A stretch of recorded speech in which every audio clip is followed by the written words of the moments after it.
ڕووداوەکانی غەزە و دواتری هەڵبژاردنەکەی کەرکووک ڕووی ڕاستەقینەی و کەسانەی دەرخست کە بە ڕوخسارێکی ئیماندارانەوە ئاو دەکەنە ئاشی ستەمکارانەوە. دەنگدانم پێ شەرعی نییە و جائز نییە، نە بە کۆمەڵ، نە بە پارتی، نە بە یەکێتی، نە بە هەرچیشتە نەرچوو نەمکردووە. من لە 2004 بوو یەکەم هەڵبژاردن کە کرا بە خەڵکی شەموت و بۆ خۆشم چوون بۆ دەنگدان. ئەم واعیزانەی سوڵتان تەنها لە پێناو لێدان لە ئیسلامیەکان دەنگدان بە لیستی ئالمانی و لیبرال بە واجب دەزانن، لە کاتێکدا پێشتر خودی دەنگدان و هەڵبژاردنیان پێحرام و قەدەغە بووە.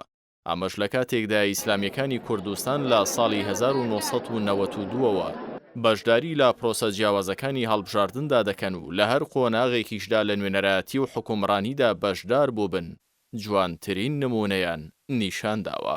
بەڵام عەبدولەتیف سەلەفی بەڕاستی حەقیقەت یەگەیە ئەوەی ئەوەندە ئەو دیفاعی لە کاک مەسعود کرد لە مەوزوعی تازەکردنەوەی خودی سەرۆکایەتی هەرێما و لە مەوزوعی شەڕی داعشا بڕوا بکە نوانێ بڵم ئەوەندە ئەندامانی مەکتەبی سیاسی کە پارتی ئەوەندە دیفاعیان لە کاک مەسعود نەکردو لە شاشەکانی تەلەڤیزۆنەوە دەرنەکەوتون. ئەو دەورێکی زۆر باشی هەبوو بۆ ئەو پەرشوبڵاوی و بێسەروبەرەی قسەکانی مەلا عەبدولەتیف ڕابەری حەزبی مەدخەلی بە جۆرێکە لە هەر چاوپێکەوتنێکی خاڵێکی لاواز بەدەستەوە دەدات و ڕیسێکی چاوپێکەوتنەکەی پێشووی خۆی دەکاتەوە بەخووری.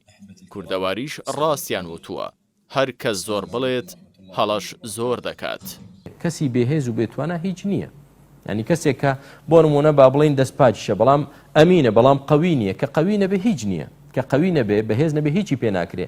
بۆیە هەم دەبێ ئەمین بێ هەم دەبێ قەوی بێت، دەبێ هێزێکی هەبێ و پشتیوانی هەبێ ئەجینا هیچی پێ ناکرێ، ناتوانێت هیچ مەوزوعێک بگۆڕێ براکانم. ئەمەش بۆچی دایمەن اختیاری باشترین یا کەمترین زەرەر دەکەین. ئەمە مەسلحەتی دین لەسەر ئەوەیە، قاعدەی دین لەسەر ئەوەیە. مەلا مەدخەلیەکە لەگەڵەوەی کە بانگەشە بۆ دەنگدان با لیستێکی قەوی دەکات بە ئەمینیش نەبێت، لە هەمان کاتیشدا بانگەشە بۆ سیستمێکی دیکتاتۆری ڕەها دەکات و دەڵێت هەڵبژاردن شتێکی خراپە و پێویستە وڵات لەلایەن یەک کەسەوە بەڕێوە ببرێت. کاکە وڵات دەبێت یەک مەلیکی هەبێ، یەک پادشای هەبێ، یەک سەرکردی هەبێ. کەسێک بەرامبەر بەو هەمووستەمەی کە لەگەلی کورد دەکرێت بێدەنگ بێت، بەرامبەر بابڕینی خوت و نەمانی کەسابەت و بێموچەیی و خراپی دۆخی خەڵک بێدەنگ بێت، بەرامبەر بە تێکچوونی شیرازەی خێزان و زۆربوونی ڕێژەی جیابوونەوە و هەڵکشانی حاڵەتە نامۆکان لە کۆمەڵگەدا بەهۆی دەسەڵاتەوە بێدەنگ بێت، بەرامبەر بە کاری ڕێکخراوەکانی جێندەر کە لەلایەن دەسەڵاتەوە سەرپەرشتی دەکرێن بێدەنگ بێت، بەرامبەر دەیان و سەدان ستەمی دیکەی حکومەتە ناوخۆی و بیانیەکان قوڕ و قەپی کردبێت، وا باشە کاتێک کە ناوی ئیسلامیەکانی شێندرا هەر بێدەنگی هەڵبژێرێت. وڵاتێکی وەکو سعودیە ژیانی خۆی خۆش، سەرکردەکانی توانەویانە خۆشترین ژیان بۆ میلەتەکەی خۆیان دابینکەن. ئێستا ئەو میلەتی خۆی بەلاوە لە پێشترە، حەقیشێتی.